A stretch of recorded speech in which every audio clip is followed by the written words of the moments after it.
Olá, pessoal. Muito boa noite. Boa noite, minhas amigas, meus amigos. Tudo bom com vocês? Espero que todos estejam bem. E hoje é mais um dia que estaremos aqui juntos, graças a Deus.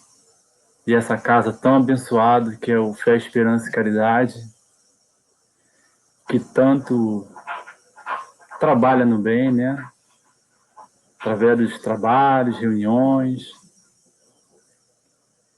E nesse tempo a gente está fazendo bastante reuniões online, né?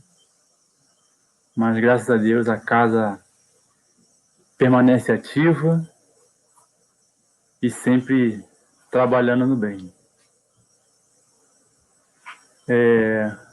Antes de começarmos, né, a trazer o nosso tema hoje, que hoje nós falaremos sobre Deus em nós. Eu gostaria, primeiramente, que vocês fizessem companhia para mim. Vamos fazer uma prece para a gente começar a falar e trazer sobre o nosso assunto. Primeiramente, agradecer a Deus por essa oportunidade de estarmos aqui reunidos em Teu nome, Pai, para trazer mais compreensão, esclarecimentos sobre as verdades da vida, sobre o amor que tanto Cristo nos ensinou e o Espiritismo veio fortalecer cada vez mais em nossos corações. Lhe pedimos, Pai, que esteja presente junto de nós,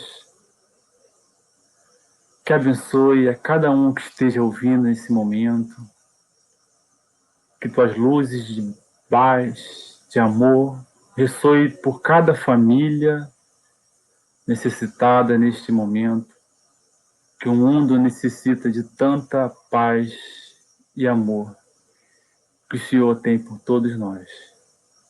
Te agradecemos, Pai, te agradecemos, Mestre Jesus, por mais essa noite bendita, deste privilégio de estarmos aqui em comunhão com o bem. Que assim seja, graças a Deus.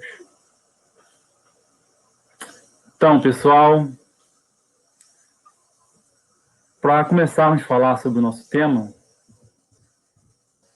eu trouxe aqui umas palavras que se chama Jesus Sabe.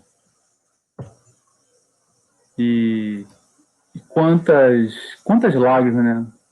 Você já verteu a sós, sem ninguém para lhe estender um ombro amigo, sem uma palavra de alento, sem nenhum consolo, né? Considere, no entanto, que Jesus sabe. Ele sabe de tudo. Quando você descobre que seus amigos, nos quais você depositava a mais sincera confiança, ele trai, a amargura lhe visita a alma dolorida, no silêncio das horas, Jesus sabe. Jesus conhece os mais secretos pensamentos e sentimentos de cada uma de suas ovelhas que o Pai lhe confiou. Jesus sabe das noites mal dormidas que você se debate em busca das soluções para resolver problemas que preocupam a mente, né? Ele sabe das dores que dilaceram as almas, quando a solidão parece ser a única companheira fiel. Dos imensos obstáculos que você já superou, sem nenhuma estrela por testemunha, Jesus sabe. Sabe da sua sede de justiça. Ele sabe da sua luta para ser cada dia melhor.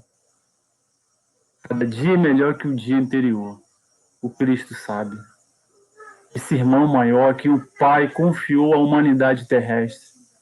conhece cada um de seus tutelados.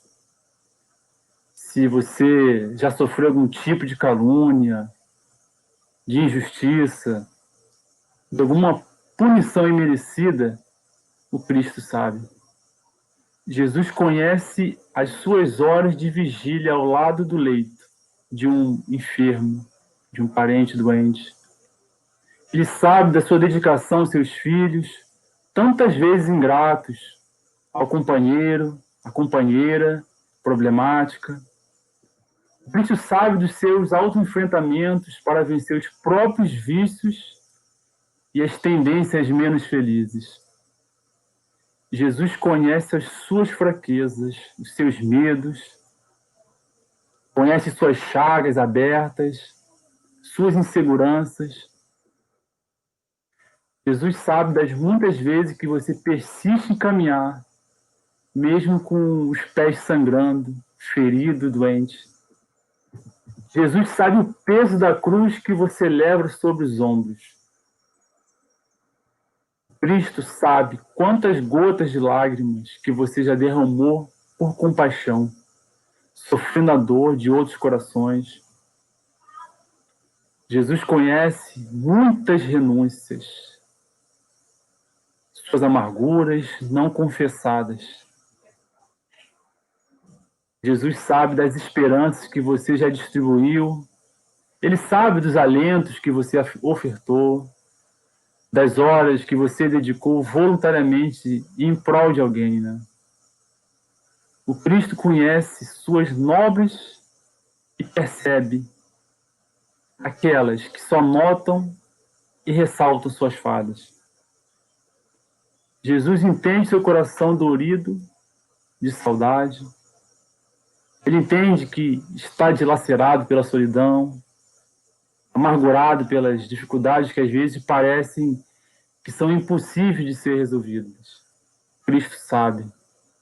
Ele sabe de todas as situações das quais você passa e sabe que tudo isso é para seu aprendizado e principalmente para o seu crescimento na direção da grande luz. Esse sublime pastor conhece cada uma de suas ovelhas e sabe o que se passa com cada uma delas. E por isso, ele confirma que nunca estaremos sós. Jesus é o divino amigo que nos segue os passos, desde sempre e para sempre. E nos momentos em que suas forças quiserem abandonar você, aconchegue-se junto ao seu coração amoroso e ouça a sua voz ele dizer com imensa ternura: meu filho, passe o seu suco, recomece o dia seguinte, o afanoso labor da véspera. O trabalho das suas mãos lhe fornece o corpo e o pão terrestre. Sua alma, porém, não está esquecida. Eu, o jardineiro divino, a cultivo no silêncio dos pensamentos. Quando soar a hora do seu repouso e a trama da vida lhe escapar das mãos e seus olhos se fecharem para a luz, você sentirá que surge e germina a minha preciosa semente. Nada ficará perdido no reino de nosso Pai. E os seus suores e misérias formam o tesouro que o tomará, rico nas esferas superiores, onde a luz substitui as trevas, e onde o mais desnudo dentre vós será, talvez, o mais resplandecente. Meus amigos, Deus em nós. Quando me surgiu esse tema, Deus em nós, eu senti uma gratidão por cada vez mais compreender mais essa doutrina que fortalece mais o Evangelho em nossas vidas. onde fortalece que os ensinos do Cristo, que há 2000 anos esteve junto de nós, esses ensinamentos estão muito mais válidos hoje do que naqueles tempos. Enfim, chegaram os tempos. E é por isso que eu vim trazer, primeiramente, para falar de Deus, o seu humilde jardineiro, que é nosso Cristo Jesus. Esse irmão maior que sempre vela, sempre quer o nosso melhor. E esse tema eu busquei no livro O Espírito da Verdade. Eu achei muito incrível quando Emmanuel criou esse tema, Deus em nós, né? Porque, não sei vocês, mas desde a minha infância, eu acreditava que Deus estava lá no céu, estava longe de mim. Só ouvia que ele sabia de todas as coisas, mas eu, com a minha infantilidade, devido à minha idade, não compreendia bem como assim Deus sabe de tudo. Eu não estou vendo ele não está aqui. Eu ouvia que ele estava lá em cima. Mas isso que nos foi passado na nossa infância era um fruto de interpretações passadas que hoje já temos condições suficientes de compreender que Deus está em todos os lugares e, principalmente, Ele está dentro de cada criatura sua. Estamos mergulhados dentro do teu amor. Eu chego a dizer que Deus olha a nossa vida através de nossos próprios olhos, mas de forma alguma Ele fere o nosso livre-arbítrio. Ele a todo momento nos cerca, a todo momento nos dá sinais, a todo momento levanta os sinais de nossas consciências que sabe o que é correto na vida. E essa busca de Deus por nós, porque Ele quer que, através de nossas lutas, de nossas superações, que desperte em cada ser humano a vontade de fazer o bem e, principalmente, fazer o que é correto através de sua lei. E o Emmanuel traz aqui, nesta página que a gente trouxe aqui para a gente hoje, uma interpretação que está lá em Atos, no capítulo 19, versículo 11, onde Paulo de Tarso diz que e Deus, pelas mãos de Paulo, na verdade, redigido pelo apóstolo, pelo evangelista Lucas, ele relata que Deus, pelas mãos de Paulo, fazia maravilhas extraordinárias. Então, nesse simples versículo, Emmanuel traz essa compreensão de Deus atuando através de nossas atitudes no bem. E ele diz assim: quem pode delimitar a extensão das bênçãos que dimanam da altura? Ou seja, quem pode mensurar ou alcançar, medir o tamanho de bênção, de intervenção que o Criador pode utilizar em nós mesmos, né? Ninguém é capaz de mensurar o tamanho dessa intervenção. É por isso que Paulo fazia maravilhas. Mas por que ele fazia maravilha através de suas mãos? Era Paulo com seu poder? Não. Era Paulo que já compreendia essa sabedoria divina e sentia que ele era um vaso, que era utilizado pelo poder de Deus para estender o bem a quem estava ao seu redor. É por isso que não podemos pressupor o tamanho, o grau que Deus pode utilizar da gente mesmo.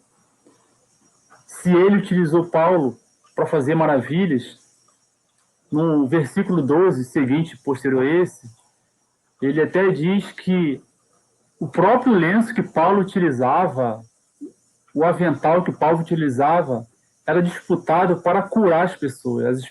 Quando Paulo utilizava algum lenço, algum pano, as pessoas pegavam aquele pano e curavam as suas chagas. E realmente, aqueles panos estavam com uma energia tão profunda que era possível curar com apenas um pano que foi utilizado por Paulo. Para te ter uma ideia de quantas as maravilhas que Paulo fazia, porque era um servo de Deus. E Emmanuel continua dizendo que, por ser sempre de origem inferior, o mal é limitado como todas as manifestações devidas exclusivamente às criaturas. Aqui ele diz que todo mal, toda origem inferior, por maior que seja a sua capacidade de ferir ou planejar mal alguém, ela é limitada. O mal não é invencível, o mal possui limitações.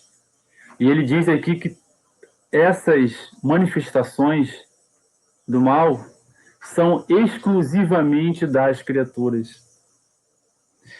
É onde vemos a maldade de tantos achando que estão acima da lei, dessa lei imutável que Deus nos reservou, achando que podem fazer o que quiserem de suas vidas, ao ponto de domar, exterminar o teu próximo, ferir de qualquer tipo.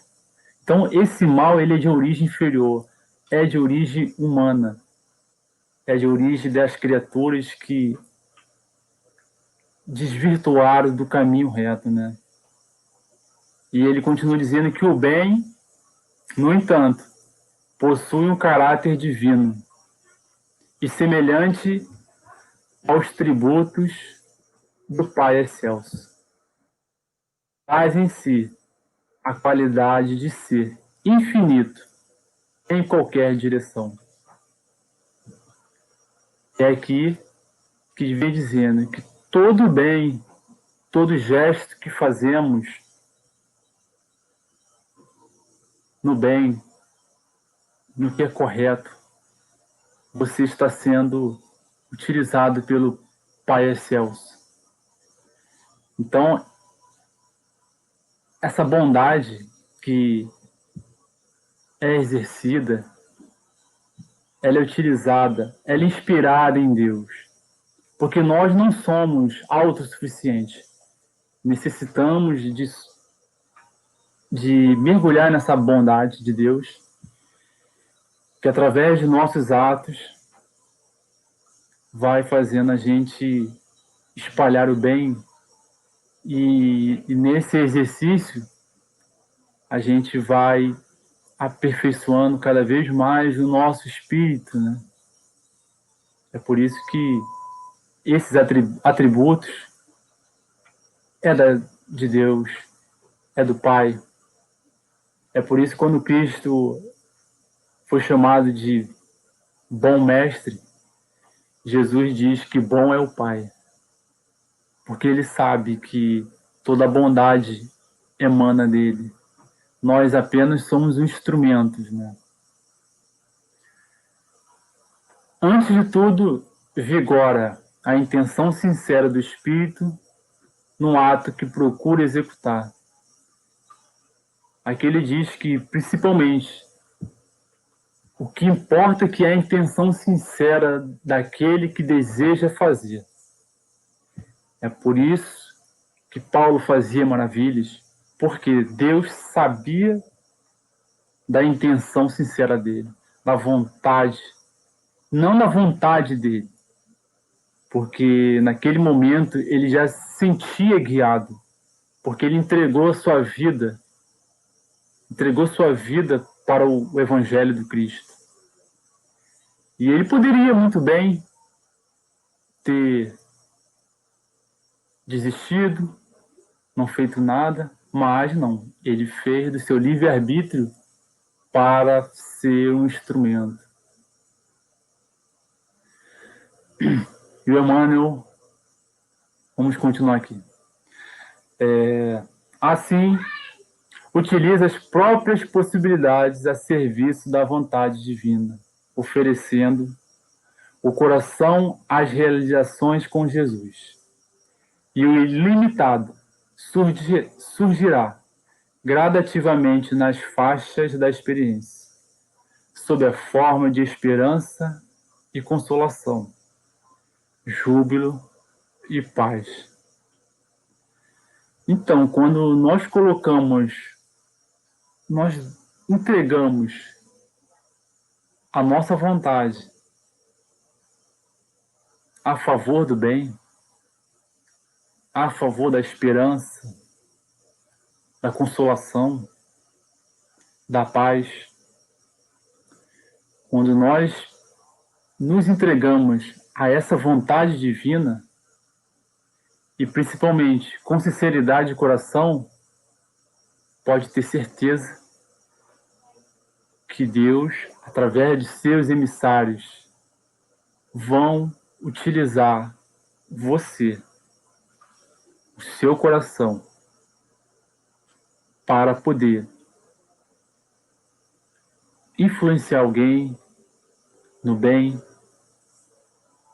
quando em momentos de brigas, de guerras, de julgamentos, você ofertar a paz.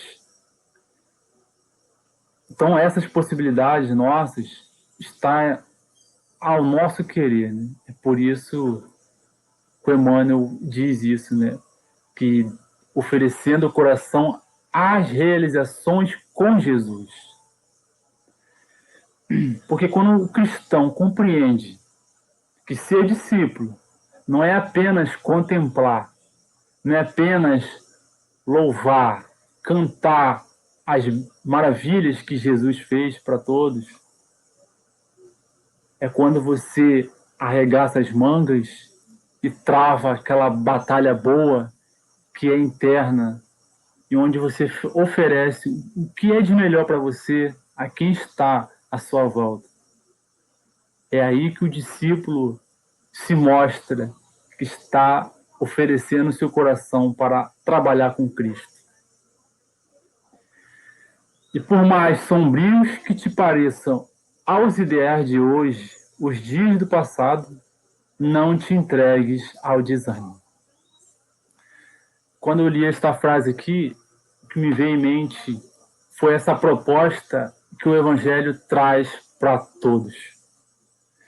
O Evangelho é redenção. É você pegar todos os seus erros do passado, colocar uma pedra e começar de novo. Porque se ficarmos lamentando os nossos deslizes, as nossas falhas, a gente acaba ficando como eu diria, num carrossel. Você fica girando ali, ó, e você não sai. Mas quando a gente abraça o Evangelho de coração, dessa oportunidade de ressurgir, assim como o próprio Paulo de Tarso fez na história de Damasco, quando viu de Jesus: Paulo, Paulo, por que me persegues? Ali ele sentiu o tamanho da grandiosidade que era o trabalho do Cristo e abraçou a sua causa, se entregando de corpo e alma, né? Então, aqui Emmanuel fala, por mais que os dias de hoje pareçam sombrios, a gente não pode desanimar. Quando sentir aquele desânimo subindo, querendo nos tomar, a gente tem que ter atitude diante desse sentimento.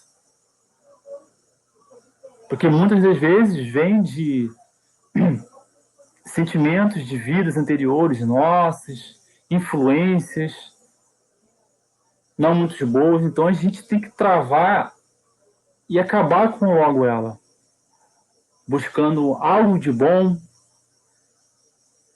porque se você deixar, o desânimo te pega, te corrói.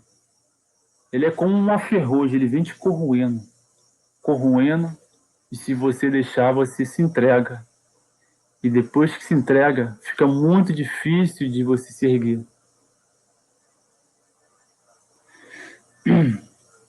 Ergue os sentimentos e conjuga as próprias ações ao novo roteiro entrevisto. Né? A gente erguer nossos sentimentos, colocar uma pedra no passado, curar as feridas e seguir adiante. Porque o passado já foi, o que vale é o hoje, né? O que a gente está fazendo de bom hoje, quais sentimentos a gente vai germinando dentro do nosso coração. Porque não é só de atos que vive o homem, é dos pensamentos, das energias que saem de dentro do teu ser. É por isso que temos que traçar esse roteiro seguro, né? Que quando você vai germinando, você vai cultivando esses bons sentimentos, travando o pessimismo, o desânimo, a gente vai mudando o roteiro de nossas vidas. Por isso que Emmanuel nos diz, ergue os sentimentos. E diz para conjugar as nossas ações. O cristão deve sair daquela posição de contemplação, só ficar olhando as maravilhas. Né? Vamos sentir, né? Sentir essas maravilhas dentro do nosso ser. E Emmanuel continua. Após a purificação necessária, a água mais poluída da sarjeta se torna límpida e cristalina, como se jamais houvesse experimentado o convívio com a impureza. Eu não sei se vocês já tiveram a oportunidade de ver como funciona a purificação da água na estação de tratamento. Pode ser até num caso, naquele vaso simples, se coloca uma água ali e o filtro vai purificando, vai tirando o que não é bom e deixando passar o que é bom. É por isso que ele traz essa comparação aqui da purificação necessária da água. Porque quem olha aquela emarada de água suja, água turva, de mau odor, não acredita que dali vai se tornar uma água límpida, cristalina, e dificilmente acreditaria que aquela água já foi impura um dia. Porque a purificação é necessária. Esse trabalho diário, onde enfrentamos lutas diárias, essa é a nossa purificação. Porque vocês podem ter certeza, todo mundo que passa por uma luta difícil, um drama familiar, ou quer o que seja, sai dali mais forte, mais experimentado, como diz Emmanuel. Então a gente vai tirando os nossos excessos, dessas impurezas que a gente vai atraindo durante a vida, nesta e em outros, né? E o Evangelho é esse aí. É esse filtro que faz cada vez mais a gente ficar limpo internamente.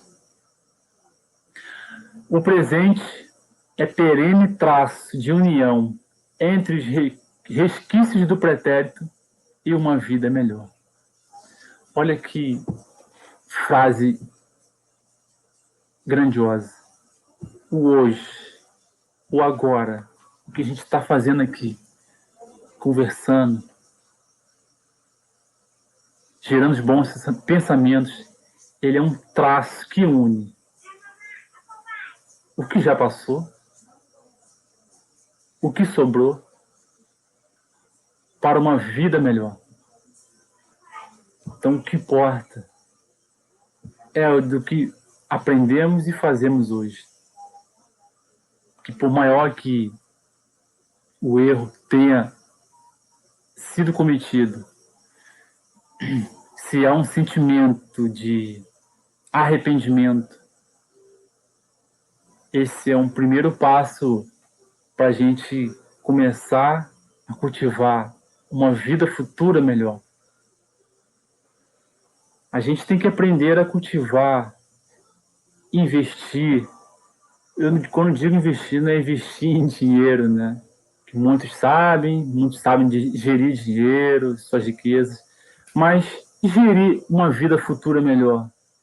Mas quando a gente diz uma vida futura melhor, não é uma vida facilitada só de bens materiais.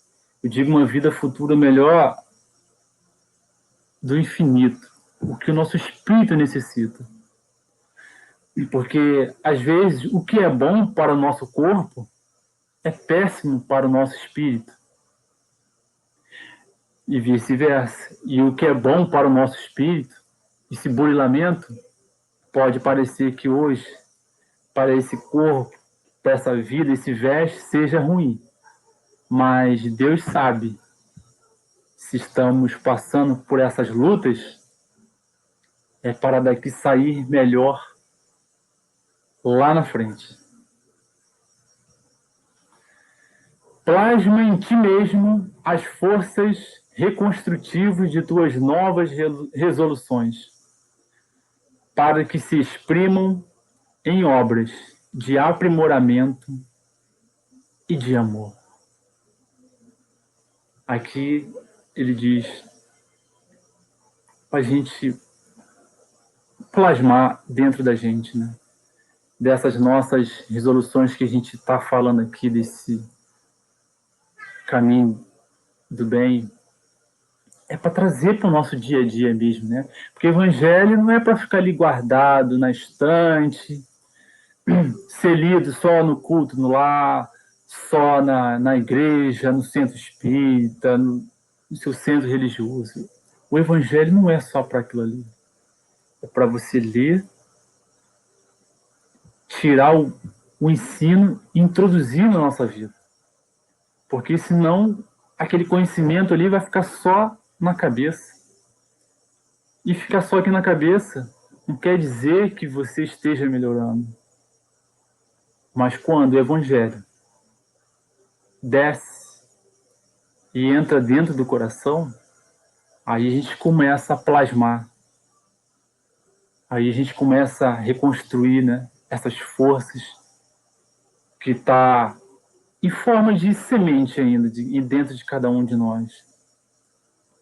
Cada um já desenvolveu de alguma forma, né? Uns são mais... tem essa tendência de perdoar mais, outros mais rancorosos. Então, quando a gente vai plasmando isso na gente, a gente vai externando o perdão, a paciência, a tolerância, né? Aí sim a gente vai exprimir essas obras de amor que o Pai espera de cada um. Reconhecendo a nossa origem na fonte de todas as perfeições, é natural que podemos e precisamos realizar em torno de nós as obras perfeitas a que estamos destinados por nossa própria natureza. Então, quando a gente compreende que a fonte de toda bondade, de toda perfeição que seja instalado em nós, a gente sabe que essa fonte não é nossa, é de Deus. É como se estivéssemos diante do oceano, daquele mar gigantesco, e nós, com um simples copo, mergulhássemos o copo naquela água e querer introduzir toda a bondade de Deus em nós. Mas não é bem assim. Somos as criaturas. Um dia a gente vai chegar na perfeição, como a doutrina sempre nos esclarece isso, né? Mas quando atingirmos, saberemos que a fonte de todo o bem que vamos fazer, assim como o Jesus fez, né? Ele sabia. É por isso que ele sempre falava que ele fazia a vontade de Deus. Ele entregava o seu livre-arbítrio, todo o conhecimento que ele adquiriu por muitas lutas, ele fazia a vontade do Pai. Se o governador do orbe, que é Jesus, se entregava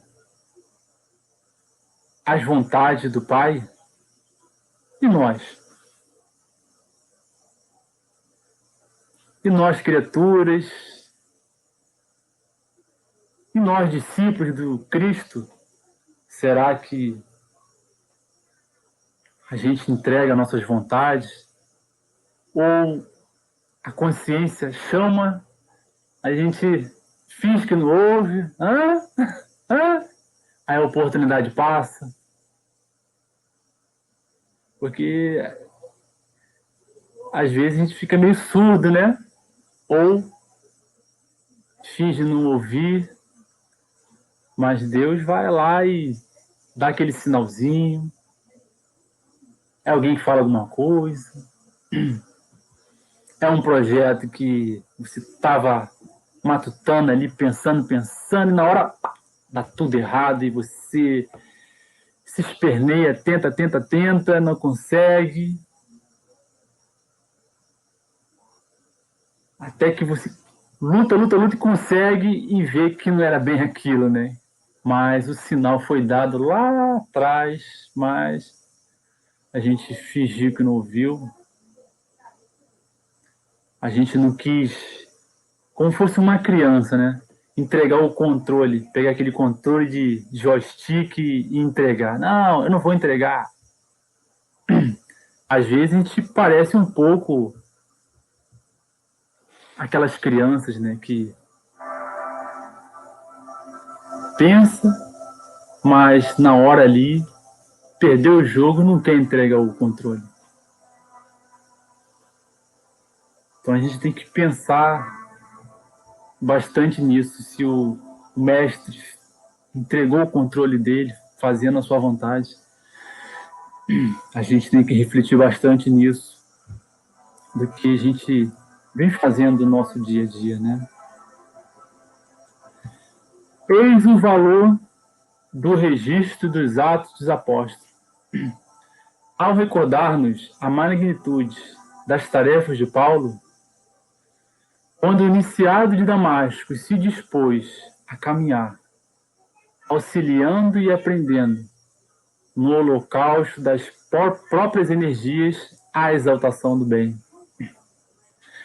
É o que a gente falou aqui, né, nesse relato de Atos, quando o Emmanuel diz iniciado de Damasco, era Paulo, né? Onde ele recebeu aquela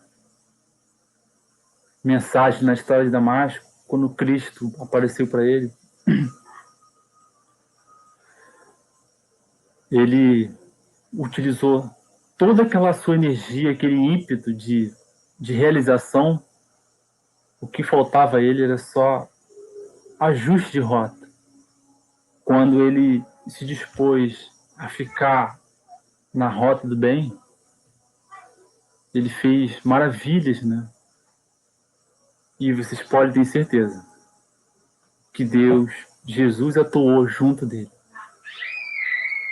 Mas tudo começou no seu livre-arbítrio. Ele atuou ali em diversas lutas que Paulo empreendeu, tudo para exaltar o bem do Pai. As mãos, tanto quanto o conjunto de instrumentos e possibilidades de que nos servimos na vida comum, esperam passivamente o ensejo de se aplicarem aos desígnios superiores, segundo as nossas deliberações pessoais.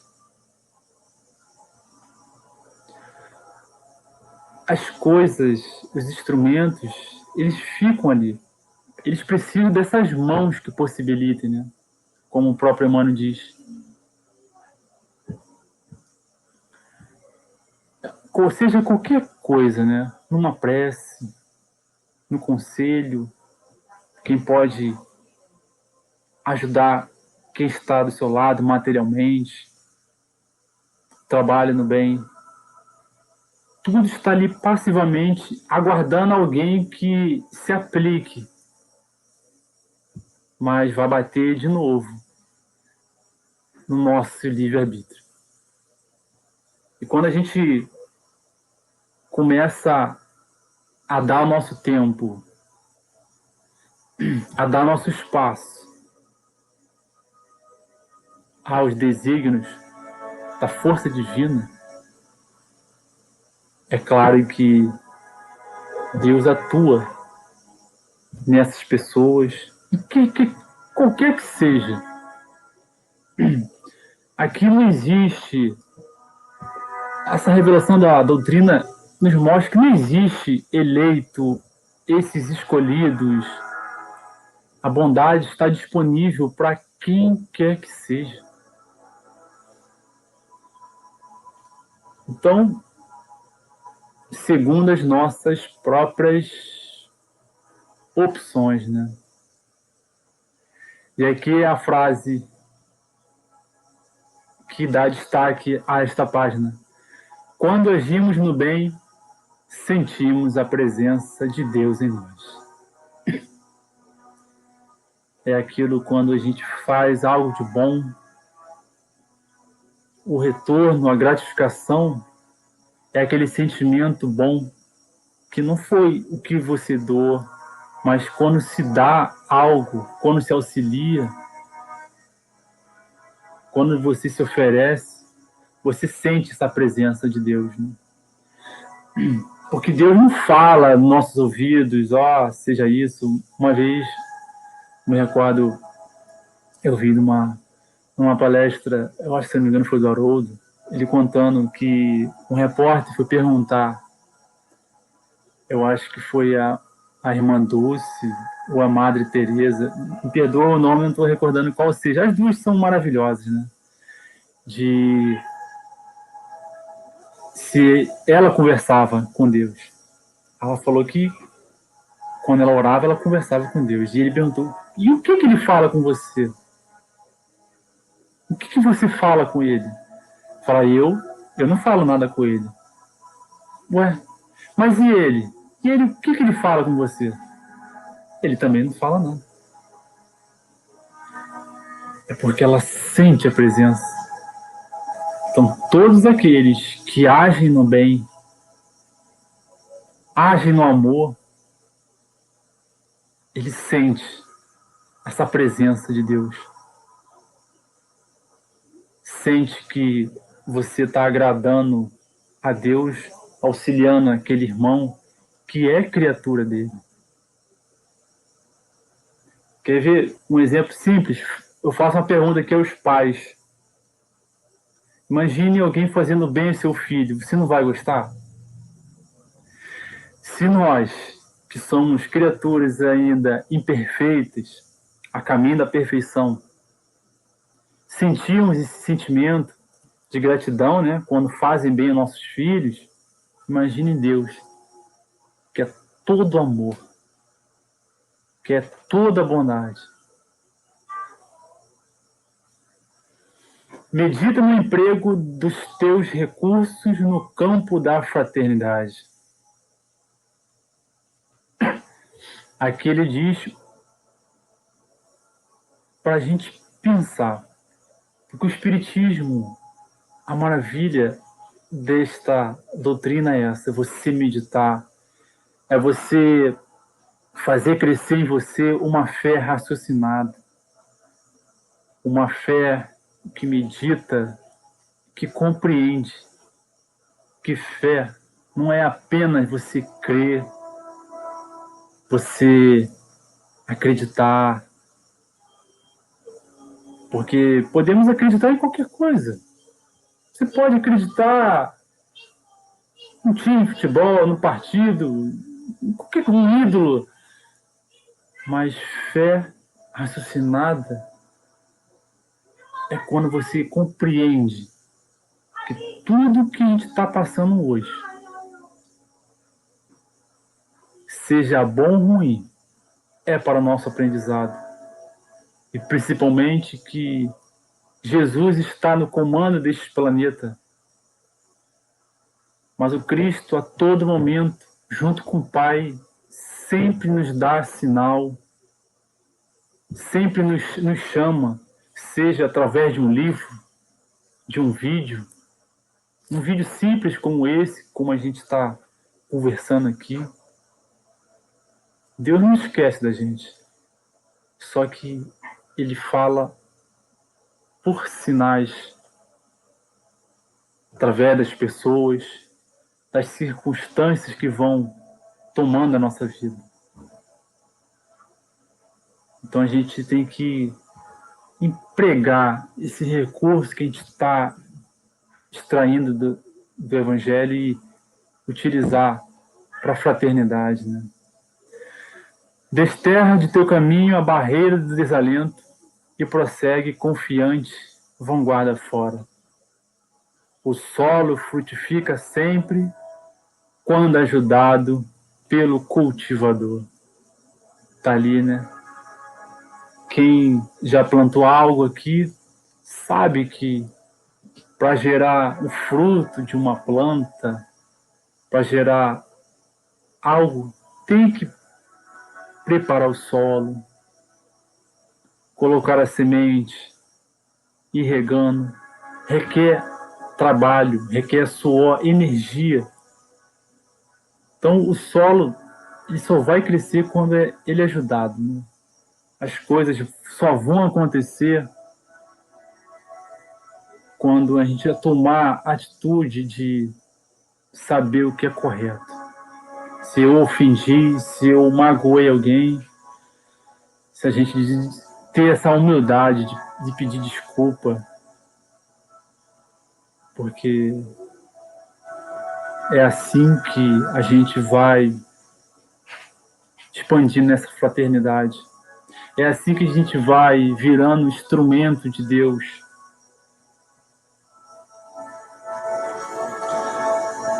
Enfim, ele diz: usa, pois, o arado com que o Senhor te enriquece as mãos, trabalhando a leira que te cabe, com firmeza e esperança, na certeza de que a colheita farta coroar-te os esforços, cada vez mais, desde que permaneças apoiado no propósito seguro de corresponder ao programa de trabalho que o Pai te reserva na oficina da luz, em busca da alegria inalterável. Então, o Senhor sempre nos aguarda, que tenhamos a atitude de ter essa firmeza no bem, não um bem meio termo, mas é o bem verdadeiro, mas só quando o cristão introduz o evangelho em si, que ele acredita,